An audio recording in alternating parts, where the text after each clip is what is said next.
Queridos, bom dia a todos. Bom dia. Hoje, dia 23 de novembro de 2019, nós continuaremos a leitura de excertos do livro Introdução à Fenomenologia de Robert Sokolovsky, procurando uma adequação ao sentido da fenomenologia como método filosófico dentro e a partir dos limites e do caminhar na filosofia clínica, pensando então como cuidadores, como terapeutas na relação de diálogo, de alteridade com o outro. Nós fizemos até a aula passada, com 2 aulas introdutórias, uma visão ampla e hoje peço perdão, mas ainda eu lerei para vocês, fiz alguns apontamentos que fará uma revisão do que tratamos. Preciso que isso fique bastante claro e assentado, para que depois hoje ainda, a gente desenvolva esse livro, tá bom? Antes, para falarmos sobre o método da fenomenologia, eu vou começar com um poema. Um poema que foi todo escrito pelo método da fenomenologia. Ele diz, isso tudo o que a gente trata em terapia, em consultório, diante da pergunta: quem é o outro? Uma pergunta que não é só uma curiosidade, é uma instigação, um desconforto, um desacomodamento, um pathos, um convite à filosofia com a outridade, com o não óbvio, com o infinito de cada um.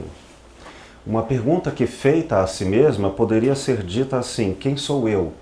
Mas é reformulada como: quem é a outridade de mim? Quem é eu para além de mim? Eu para além da aparência? Ou seja, uma pergunta que não cabe em nenhuma resposta em definitivo. Quem é o infinito de mim? E por um nome ou um título de infinitude, até o conceito de eu ainda tem reticências. Então, se nós formos pensar sobre a identidade de qualquer pessoa, talvez valha a pena este poema, Identidade. Está neste meu livrinho chamado Fazer Café, Amor e Filosofia. A arte de escrever filosofias em poemas, da editora Michelis.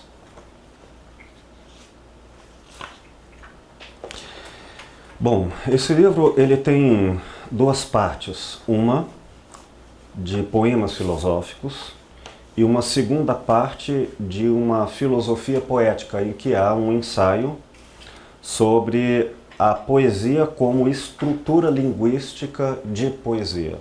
Isto é, a defesa de uma tese de que é possível fazer legitimamente filosofia através da estrutura linguística dos poemas. Assim como também seria possível pela formatação e argumentação técnica em sistemas lógicos.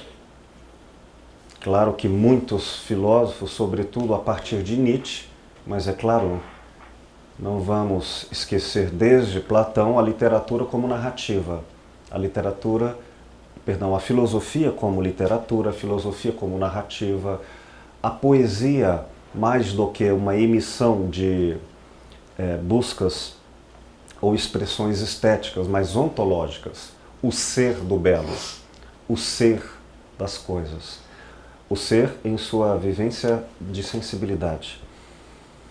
Então, para falarmos e darmos contexto a essa introdução, que logo eu farei como revisão das aulas passadas, sobre o que é a fenomenologia, eu vou ler a apresentação do poema. Há uma nota, não explicativa, mas uma nota apresentatória de cada poema, que quer mostrar um bojo psicológico, uma circunstância subjetiva que fez produzir ou que deu campo existencial em mim, o poeta, para criar uma visão de mundo, conceber uma espécie de patos. Como surgiu o patos filosóficos desse poema? O espírito, a historicidade deste poema. Ele aconteceu em 2003, 32 anos, eu era jovem na época. Outra vez, me perguntaram quem eu era. Pergunta corriqueira, despretensiosa, de quem simplesmente pede alguma apresentação. É claro que a pessoa queria apenas saber o meu nome. No máximo, a minha profissão, como é de costume. Mas, filósofo por natureza, ou chatice, ou ambos, hesitei alguns demorados segundos em responder, caindo em abstrações. Naquele instante, eu já não sabia bem o que dizer, mas respondi, de qualquer modo, Will Goya, muito prazer. Todavia, aquela pergunta me desnorteou com gravidade, porque eu a encarei filosoficamente bastante a sério, sem saber no íntimo a resposta. Tanto que nem sei como conseguir achar o caminho de volta para casa. Literalmente, eu sequer me lembro de como me desloquei nesse percurso, tamanha a abstração reflexiva em que me encontrava. Parêntese, não recomendo fazer filosofia, mas acontece assim. Já em casa, sentei meu corpo frente ao computador e fiz esse poema, para dar sentido ou justificativa à existência. Minhas leituras de Emmanuel Levinas, nesse momento, ecoaram forte dentro de mim. Meu corpo tremia suavemente de emoção e ansiedades. Quem era? Quem eu era mesmo? Terminado o poema, eu precisei relaxar. Necessitava de um filme de aventura com muita adrenalina e sinestesias para aliviar fisicamente o peso existencial da filosofia. Quando eu entro assim em surto filosófico, eu fico com o corpo excitado demais, aí eu preciso acalmá-lo, levar o corpinho para diminuir a ansiedade de ficar filosofante. Ultrapassando a diversão, esses filmes cumprem em mim uma função terapêutica, um submodo filosófico clínico na minha estrutura de pensamento. Vamos ao poema? Identidade. Somos todos... Identidade. Somos possibilidades. Estranhas entidades matemáticas. Metade de 2 é sempre mais que 1. É a natureza de 2 seres inacabados, 2 totalidades imperfeitas. O que as metades têm de perfeito é a igualdade da relação.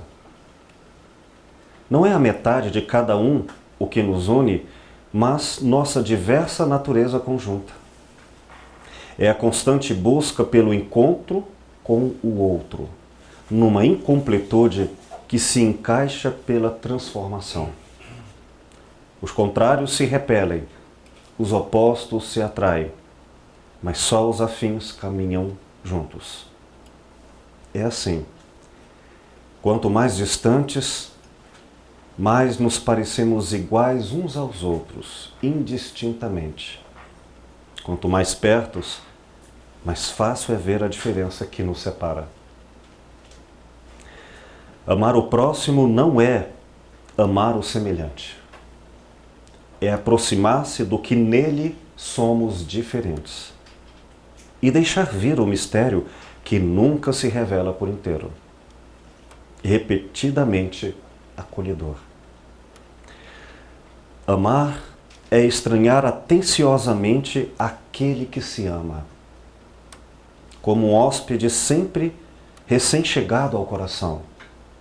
É perguntar-se em pensamento: quem é você? Eternamente apaixonado pela silenciosa resposta de cada dia. É preciso respeitar as pessoas como elas são. Mas quem se pergunta como elas são? Há tantas verdades em ser gordo, em desejar ser magro, em querer chocolate, quanto no regime das escolhas. Quais das 1000 vontades desencontradas em mim eu deveria respeitar para tornar-me eu próprio?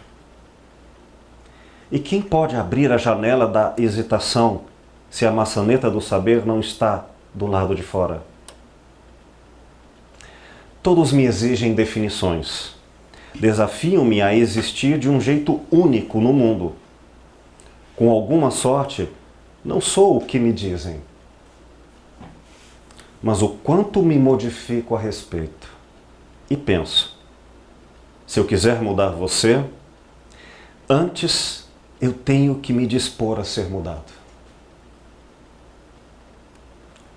Grande é quem sabe tratar os pequeninos com igualdade. Um destaque retribuído com justiça. O dilema nunca foi ser ou não ser. A verdadeira questão é, aqui e agora, quem eu sou em relação a pai, motorista, amante, professor, terapeuta, paciente, filho ou calmo, nervoso, débil, lúcido, atleta e preguiçoso. Ninguém é totalmente algo. Apenas circunstanciamos. É um não eu, outrem, que melhor me define. Não posso ser alto e feio sem alguma comparação. Como alguém pode ser baixo em si mesmo, se a altura tem coautoria? Inevitavelmente, a cada um sou o espelho às costas do que vejo. É outro quem me ensina eu descobrir quem hei de ser. Preciso de alguém para renovar o meu melhor. Em bom português, eu somos.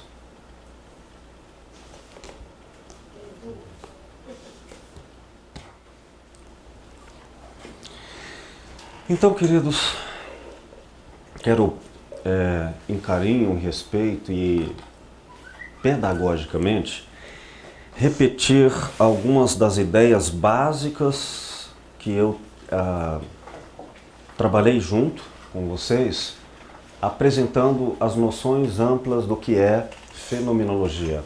E aí depois nós damos sequência à nossa leitura de introdução à fenomenologia. Até agora nós fizemos a leitura do primeiro capítulo, o que é intencionalidade e por que é importante.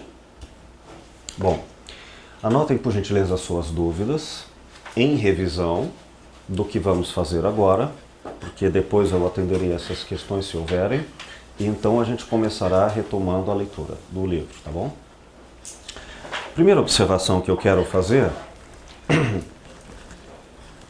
é com destaque o que Sokolovsky chamou, no seu subitem do primeiro capítulo, de predicado egocêntrico, que é um modo de ser, um modo de ver o mundo, uma espécie de forma linguística do pensamento que surge a partir de Descartes, quando ele se põe fundamentalmente a partir, construir, fabricar ou elaborar um conceito de eu. Um eu tão íntimo, tão auto-evidente, que a única e primeira certeza de tudo é eu existo. Ademais, o mundo inteiro, tudo que não sou eu é consequência. Pode ser ou não real, eu posso me enganar ou não sobre as coisas, mas eu não posso jamais duvidar de que eu próprio existo. Aí a própria forma de elaborar a possibilidade de eu não existir já coloca o eu próprio se fazendo a pergunta. Então, sendo auto-evidente, o que o resto do mundo é, por consequência, isto. Consequência do eu. Uma consequência que, para não ficar em ilusão, Descartes então encontra uma resposta, um caminho para tornar o mundo possível em termos de objetividade, em termos de realidade. E ele faz isso através da matemática. Daí nós temos um grande paradigma do mundo moderno que é: só é real aquilo que é científico, só é científico aquilo que é matemática e logicamente comprovável. A partir daí, claro, houve uma cisão que gravemente separou a Idade Média da Idade Moderna e o abandono de toda aquela tradição religiosa, supersticiosa e com todos os poderes vinculados a uma época que foi chamada também de Idade das Trevas. Mas claro que não é correto dizer que foram apenas trevas a Idade Média. Claro que não. Mas enfim, a ideia é, por predicado egocêntrico, de uma forma muito própria entre nós, vamos entender o seguinte: é comum, senso comum, entendimento comum, sobretudo no consultório, quando as pessoas, os partilhantes, falam, narram suas histórias, isto é, a maneira como elas viram, presenciaram, vivenciaram as coisas, elas falam como se, e eu estou me referindo ao senso comum, é uma generalização dada a uma cultura, mas cada pessoa em particular, claro, eu teria que fazer um parêntese e não tomar isso como verdade própria. É só um dado sociológico. Portanto, muita gente chega ao consultório e narra as coisas como se elas fossem verdades absolutas. E porque estão ancoradas numa espécie de crença antifilosófica de que elas foram testemunhas vivas, oculares, emotivas de tudo o que aconteceu. E como elas não duvidam do próprio eu, tudo o que falam sobre o mundo é absoluto. Então, se dizem, por exemplo, e eu repito a caricatura das brigas entre casais, que o marido é irritante, ainda que seja sincera e tenha argumentos e fundamentações na sua vivência do porquê e demonstrações de como ele seria irritante, a esta pessoa, que eu coloco como senso comum, não se questiona do fato de antes duvidar do próprio critério que ela elabora sobre o que é irritação. Ou seja lá o que for, como ela chame o outro de irritante, ela deveria também questionar o critério de julgamento. Nesse sentido, parece que o predicado, o sujeito, o verbo e o predicado, aquilo que se fala sobre o mundo, o objeto, é egocêntrico. É como se não houvesse nada além do que, basicamente, o eu e as consequências. Essa noção de eu e as consequências significa... Vou tomar um café enquanto o Cuco dá suas notícias. É como se o mundo fosse basicamente a ideia de aqui estou eu e aí tem o mundo lá fora. Uma relação entre eu, um eu garantido, óbvio em si mesmo, só resta agora falar, descrever, ir até uma outra coisa, que já não é tão certeza quanto o eu, o mundo. Então, não necessariamente por petulância, mas epistemologicamente com absolutismo, parece que o mundo é um predicado do eu, egocêntrica. Não quero dizer apenas, ou talvez no sentido moral, mas no sentido intelectual. Ora, Hannah Arendt, na sua obra, e não apenas ela, mas na sua obra A Condição Humana, no capítulo em que trata sobre a esfera pública, que é noção de público, aquilo que está entre todos, acessível a todos. Então estamos falando sobre algo que não é exclusivo da subjetividade, que só uma pessoa pode ver. Então público é aquilo que é, em outras palavras, objetivo. É comum. Se todos confirmam a existência desta caneca, nesse sentido ela é pública. Ela não é para mim, ela é diante de todos nós. Então, a Hannah Arendt diz que a publicidade, a realidade do mundo para além de cada eu, o mundo, seja lá de que natureza for, mas sobretudo o mundo social e político, o mundo, ele fica gravemente comprometido quando nós temos fortes experiências subjetivas. Então há uma tendência a perdermos a objetividade, a refluirmos em uma espécie de visão egocêntrica do mundo, não crítica, quando temos a experiência da dor, sobretudo a grande dor física. E, claro, vamos derivar para todos os tipos de dores, mas quanto maior a dor na intimidade, menos objetividade, menos dúvidas, reflexões teremos sobre o mundo. Entende? Quer dizer que o mundo será um predicado do ego, do eu, quando estamos diante de muita dor. Não façam isso em casa, mas se tiverem dúvida, deem uma martelada forte no dedão do pé e depois se disponha a discutir qualquer questão política, econômica do Brasil.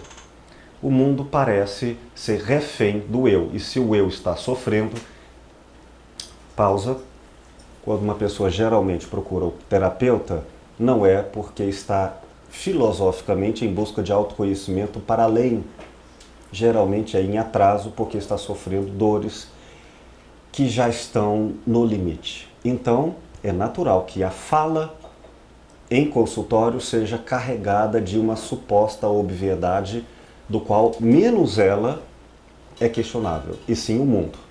Então, se ela fala mal do marido, ela traz ao consultório a possibilidade de como consertar o marido. O outro elemento, além da dor, chama Hannah Arendt, o amor. O amor, no sentido erótico, quer dizer no sentido não erótico sexual, mas erótico do desejo. Aquilo que desejamos muito e a possibilidade de saciarmos esse desejo implica em grande experiência subjetiva. E é claro, na dúvida, aqueles que gostam de sorvete de flocos, fiquem 2 dias sem comer e sem beber, e de repente lhe apresente num calor de 45 graus um sorvete de flocos, com pepitas enormes de castanhas chocolatadas lá dentro. E aí vamos ver se naquela primeira mordida, com gemição e fremir dos olhos, você estará disposto a discutir a objetividade do mundo. Ou, claro, há outras metáforas como cerveja e chope para quem é adulto.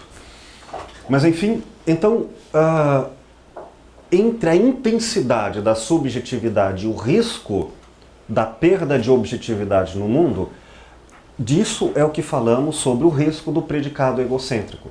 Ou, por derivação, o que no mundo moderno foi chamado de individualismo, próprio de Descartes.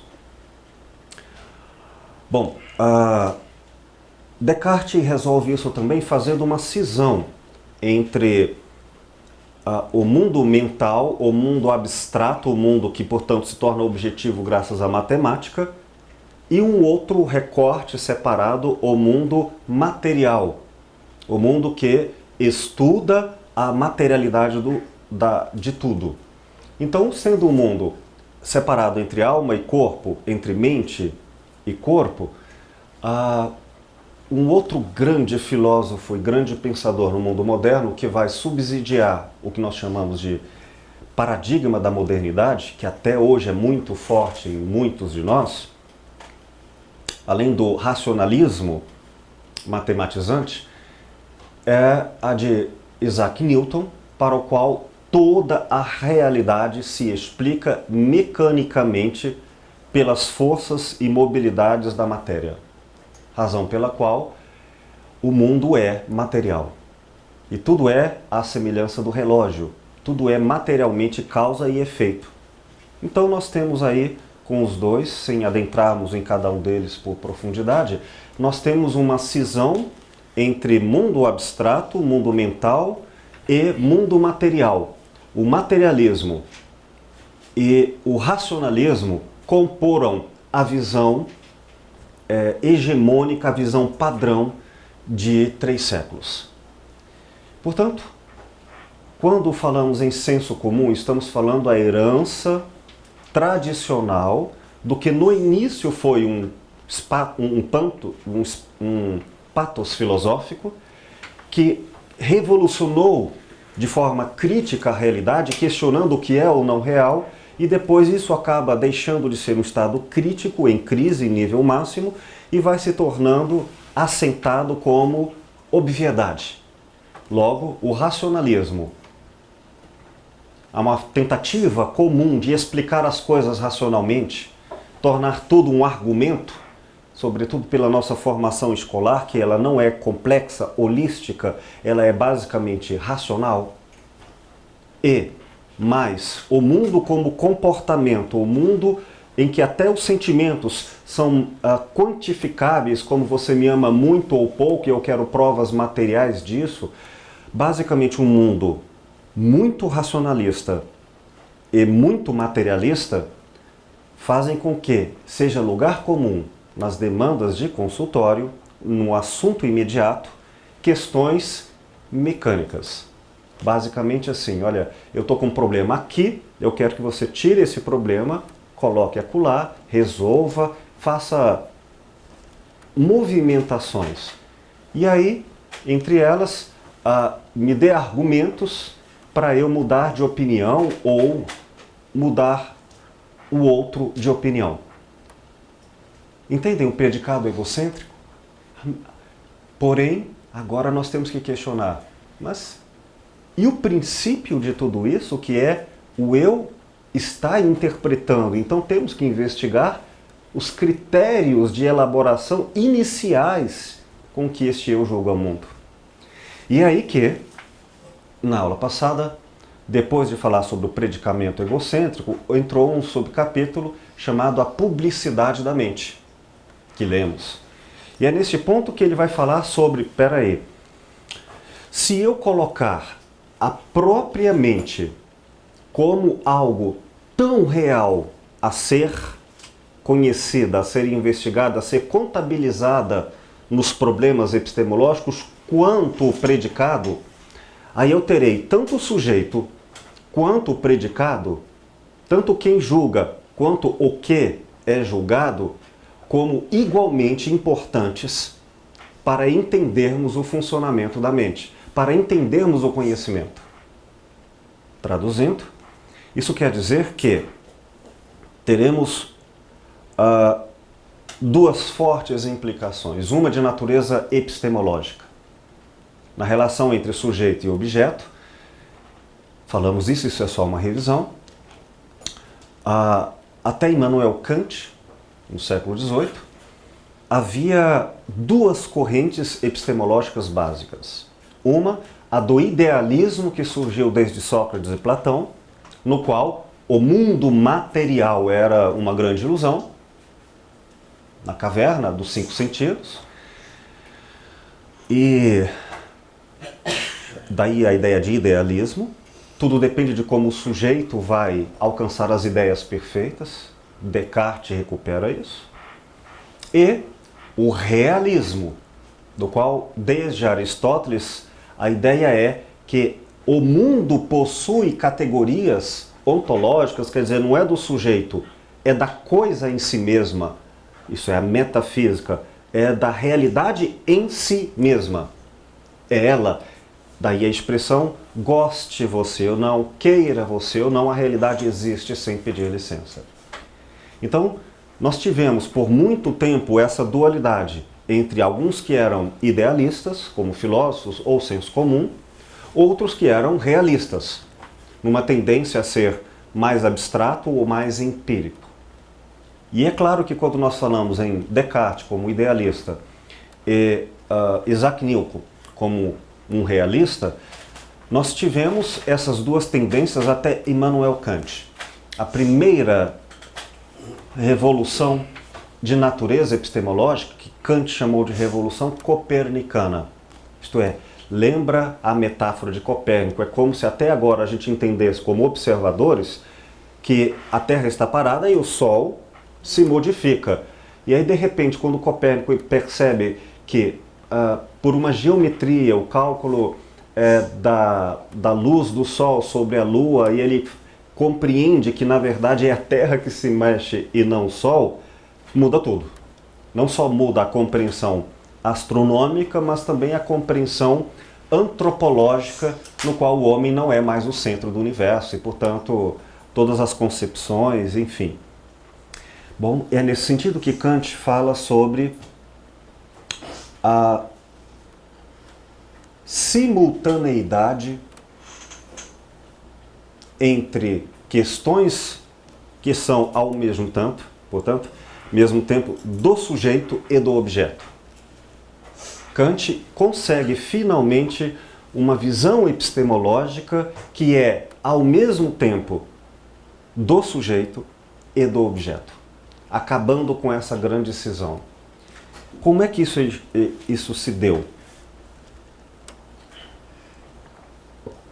Ele chamou, e aí um conceito novo, ele chamou esse novo conceito, essa realidade de fenômeno. Fenômeno que quer dizer o que aparece. Ou seja, o que aparece e não no que é. Se aparece, já há uma relação de segundo uma percepção. Por fenômeno, entendamos, não o objeto em si, mas uma relação já implicada entre o objeto tal como ele é percebido. Dizer que algo é um fenômeno já implica segundo um olhar ou uma perspectiva. Nesse sentido, nasce o mundo moderno, que o mundo é uma perspectiva. Bom, por fenômeno, vamos entender a realidade não como ela poderia ser em si mesma, o que nunca saberíamos, mas tal como ela é, como aparece a nós. Segundo Kant, o conhecimento, eu não vou entrar, claro, nisso, mas é só uma revisão. O conhecimento, ele se estrutura, se organiza por uma forma a priori, na mente. Portanto, antes do conceito de eu, é da natureza humana, não do eu de cada um. É da mente humana. Todo conhecimento, todo objeto, quando ele é percebido, ele é filtrado na mente humana para ser organizado. Significa que o objeto passa a ser logicizado. Ele passa a funcionar para a nossa compreensão com mecanismos lógicos, com funções lógicas, todas que significam em ponto de vista.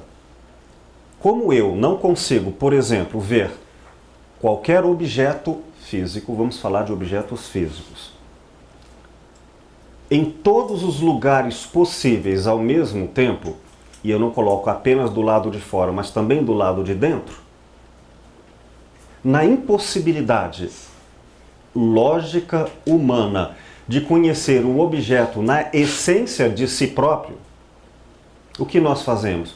Só alcançaremos sempre uma parte dele.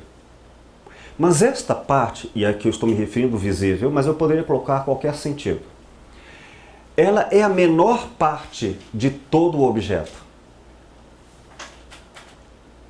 E o que nós fazemos com todo o restante, inclusive a ideia de volume, de interioridade, a ideia de tempo, porque basicamente os filtros a priori da mente são fundamentados em tempo e espaço.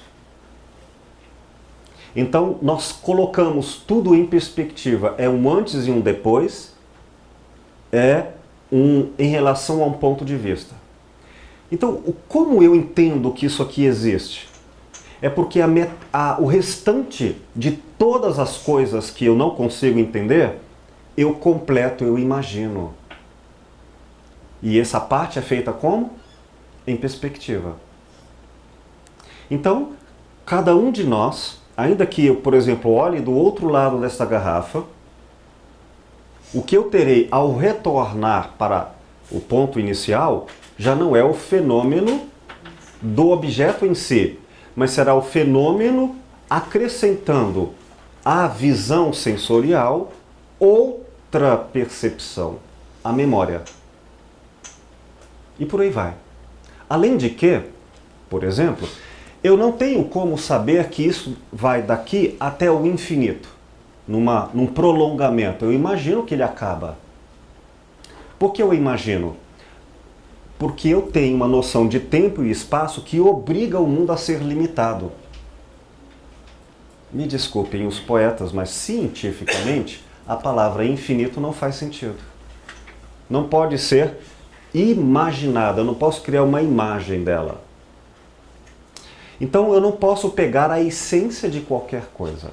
Bom, então tudo o que acontece é representado, é filtrado, é reconstruído de forma racional para que possamos compreender. Compreenderam? O ser humano, então, tem uma vantagem sobre outros animais não racionais. Ele torna o mundo inteligível, ele torna o mundo racional. Então ele dá ao mundo mais do que o próprio mundo lhe oferece. Ele cria, ele inventa. E por isso nós elaboramos ciências, artes, religiões, filosofias. O mundo para nós, o mundo humano, e eis agora Hannah Arendt, o mundo não é só o dado em si que se nos apresenta, ele é aquilo que nós fabricamos. O mundo, toda a nossa realidade é um mundo fabricado por nós, é fabricado em perspectiva. Bom, dizendo isso, sabendo que existem mecanismos lógicos na mente, a priori na mente, Kant chamou esses fenômenos de transcendentais. Transcende a pessoa. Transcende quer dizer ultrapassa e antecede você na sua crença do predicado egocêntrico. Esse eu vivido de cada um. Quer dizer, se você tem uma vantagem de pensar racionalmente o mundo, também tem uma desvantagem. Você pensa racionalmente o mundo. Quer dizer que meu marido é uma pessoa irritante. Ok, não vou dizer que não seja verdade, mas o conceito de verdade significa ele não é irritante em si mesmo. Não existe irritação em si mesma. Irritação, por mais sincera que seja colocada, esta afirmação e esse predicado, ele é irritante, é segundo a perspectiva. Em perspectiva. Então, ciente de que tudo que é conhecido, seja uma realidade na memória abstrata, imaginada, um número, ou seja, uma realidade vinda dos 5 sentidos, tudo está comprometido, todo objeto está comprometido com uma representação desse objeto em perspectiva para aquele que julga. Tá claro? Nesse sentido, então,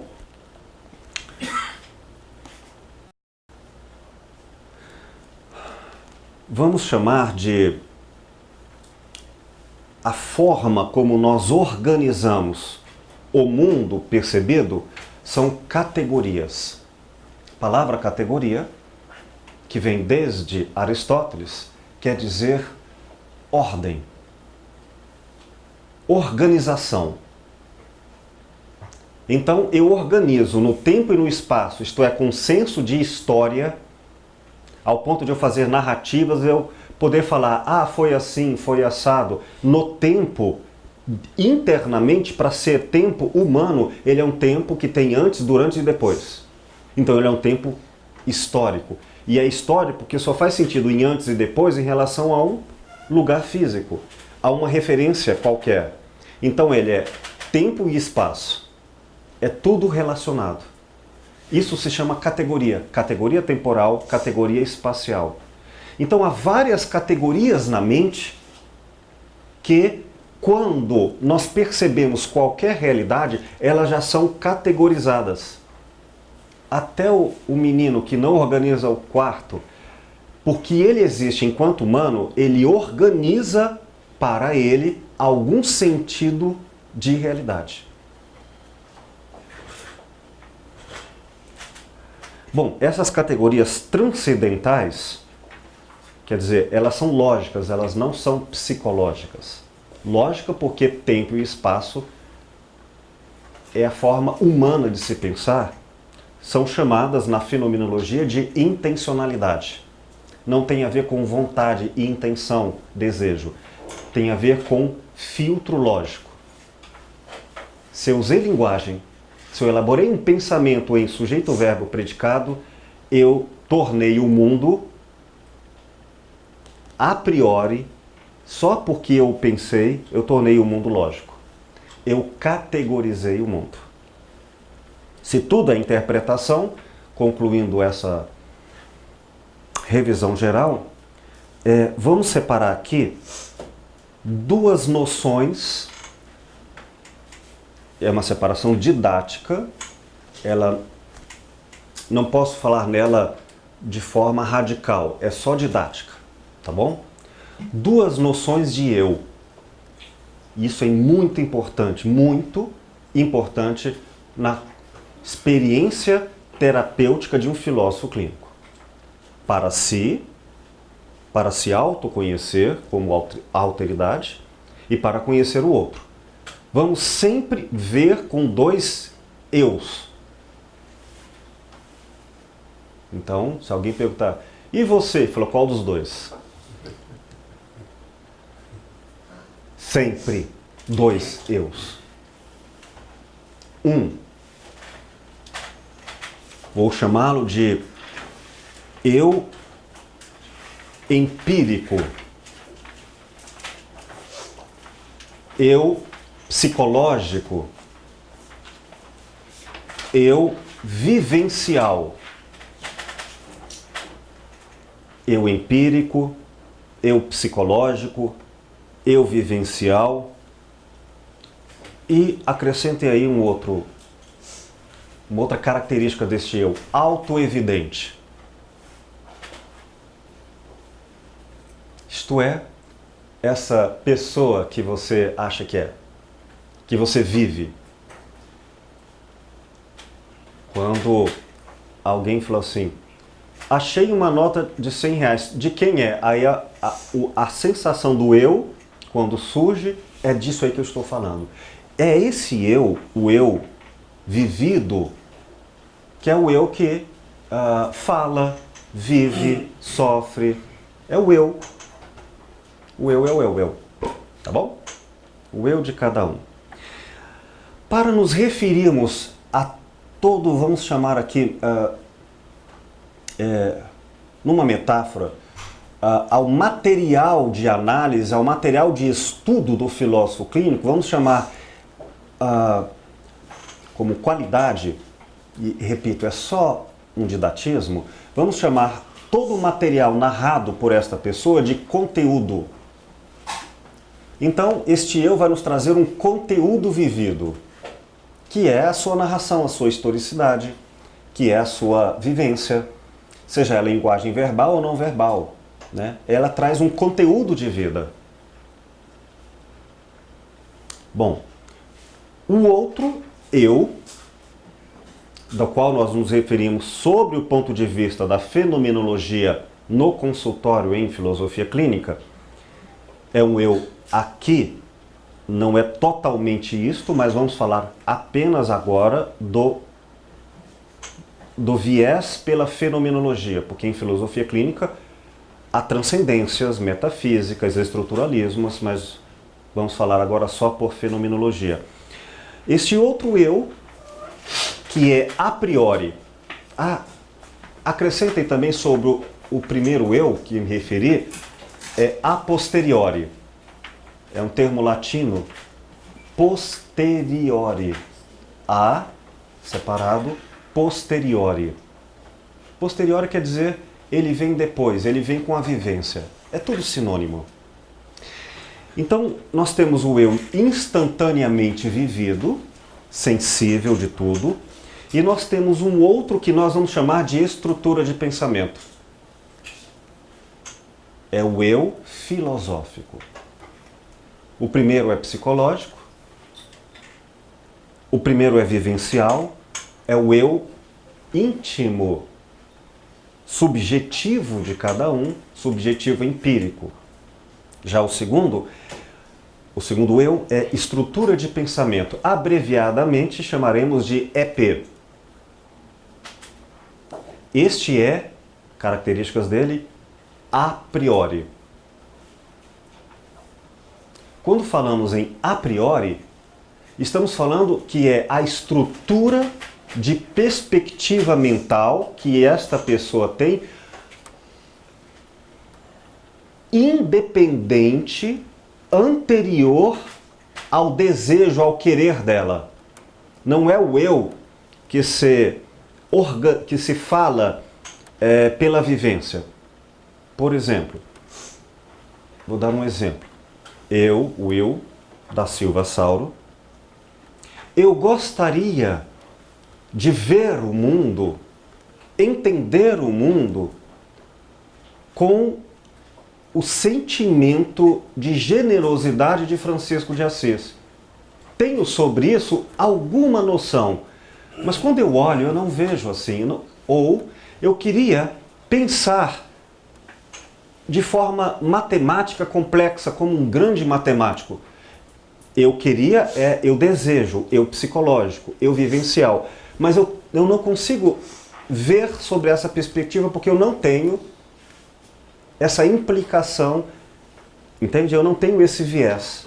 Assim como também um cego de nascença poderia dizer, eu queria conhecer o conteúdo do que você fala quando diz, isto é um amarelo bonito. Para mim é um som que eu não consigo viver o conteúdo, porque eu não tenho a forma. A forma é, no caso da visão, eu não tenho a forma cognitiva sensorial do nervo óptico, funcionalmente perfeita. Então vamos falar aqui entre toda a interpretação, ela tem duas implicações.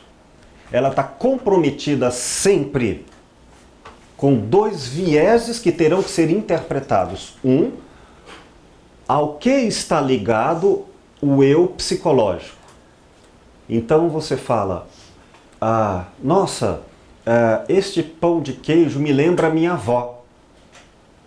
Aí, na memória dele, na vivência dele, lá atrás, categoria tempo, ele viveu, experimentou uma emoção, ele tem uma narrativa, ele tem um eu histórico vivido lá. Essa é uma implicação psicológica.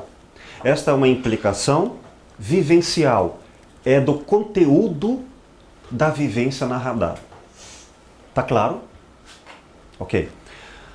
Mas quando esta pessoa fala assim, este pão de queijo me lembra a minha avó, eu não sei, na sua estrutura de pensamento, a priori, qual é o viés interpretativo lógico, eu estou tentando falar em categoria lógica, qual é a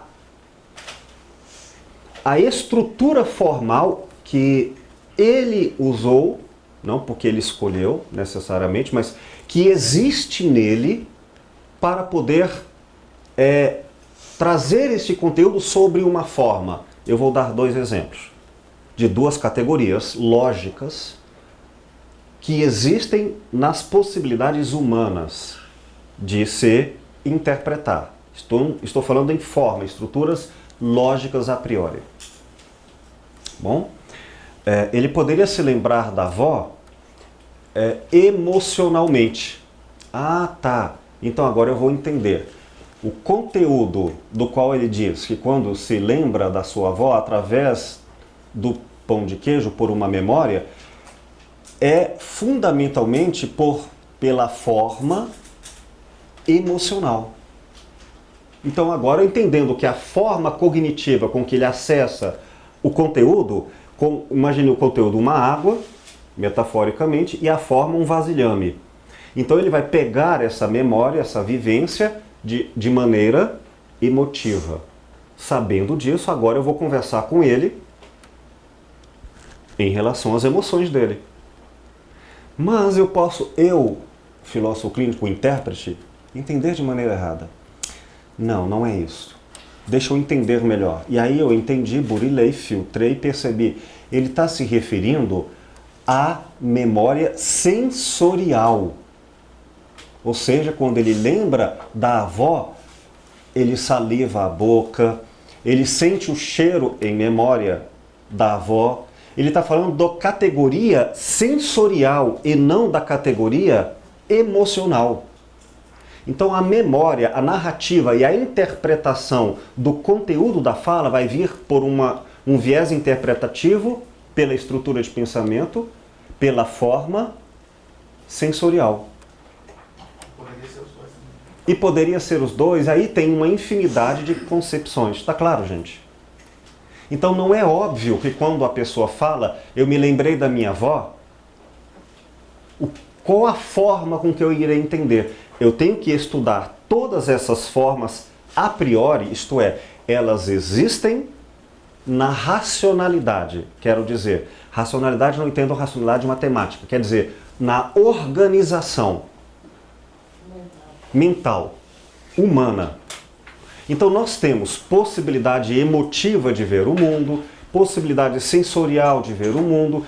Temos aqui estas possibilidades que foram organizadas por tópicos, categorias epistemológicas, possibilidades formais de julgamento e interpretação a priori, que Lúcio Pachter recuperou da história da filosofia, de tudo o que se elaborou até o momento, em termos de julgamento de como vemos o mundo, e aí vem todos os grandes filósofos, em tópicos. A palavra grega quer dizer lugar. Lugar de visão, lugar de perspectiva. Então, se eu for até o seu mundo para entender e conversar com você, eu tenho que ir até o seu lugar, até o seu ponto de vista e falar com você numa narrativa no qual o conteúdo que só você tem e dele manifesta em linguagem narrada, verbal ou não verbal, eu me colocarei no mesmo lugar, tópico, e dizer, agora estamos nos entendendo porque estamos na mesma categoria de interpretação. E como isso é um fluxo vivo, ela vai se alterar. Bom, de uma forma geral, então nós temos conteúdo e forma. A composição que nos permite interpretar tanto o conteúdo quanto a forma simultaneamente, nós chamaremos de visão filosófica existencial. Quer dizer que entender a existência do outro não é apenas pelo predicado egocêntrico de eu estou vivendo o que você está falando. Não, eu estou vivendo, procurando entrar em sintonia eu psicológico com o seu eu psicológico, mas também filosoficamente. Ou seja, eu estou tentando vivenciar com você, mas de forma logicamente correta e adequada a um bom entendimento. Eu não só tenho com você uma parceria vivencial, como também um entendimento epistemológico adequado. De fato, eu sei como você é. Eu não apenas me equivoco em me dedicar a você de bom coração. Além da boa vontade, nós teremos aqui racionalidade. Nesse sentido, concluo dizendo que quando a filosofia clínica procura ir ao mundo subjetivo do outro, não confundam este método filosófico via fenomenologia como um subjetivismo. Não é. Nunca se trata disso. Trata-se de um relativismo. Quer dizer, todo conhecimento apresentado, narrado, ele está em relação a um critério. Eu não estou na intimidade vivencial, puramente empírica com o outro. Isso seria, é assim para você, é assim para mim, o que eu posso fazer? Respeito ou não respeito? Não. Eu estou entendendo que isso não é em si mesmo óbvio, nem a minha fala ou interpretação, nem a sua fala, nem a sua interpretação. Tudo está em relação a. Se tudo é relativo em perspectiva, então agora eu vou separar dois tipos de relações. Uma, aquela relação que é subjetiva do outro. A pessoa está falando pelos seus critérios vividos, narrados por ela. Eu, como filósofo clínico, eu não posso ir ao outro de forma apenas subjetiva. Eu tenho que ir com objetividade. Para eu alcançar a subjetividade do outro, não apenas no conteúdo da vivência dele. Ele conta piada e eu rio. Ele conta uma história triste e eu choro. Não. Eu vou à vivência dele, mas de forma objetiva, de maneira em que eu tenha sobre a vivência subjetiva a adequada interpretação com conhecimento de causa, objetivamente.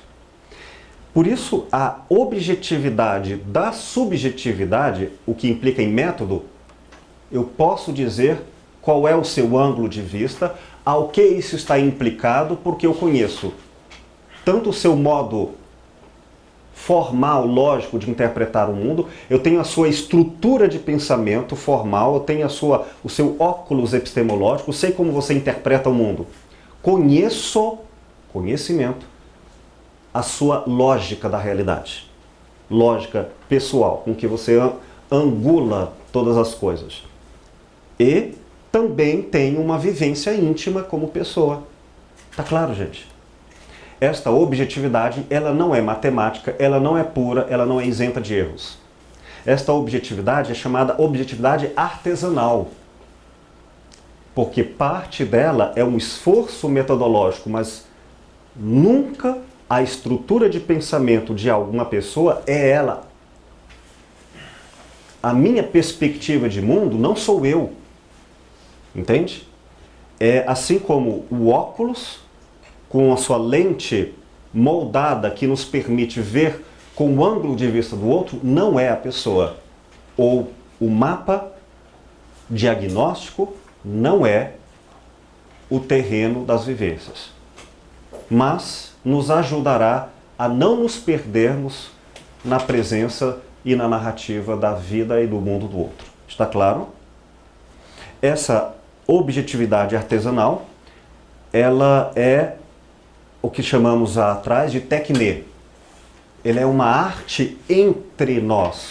Ela não é o sujeito e o intérprete, filósofo clínico, e o partilhante como objeto de uma interpretação. É um sujeito diante de outro sujeito. E, portanto, ao ir ao outro, não é apenas o outro que estará em jogo nas suas interpretações.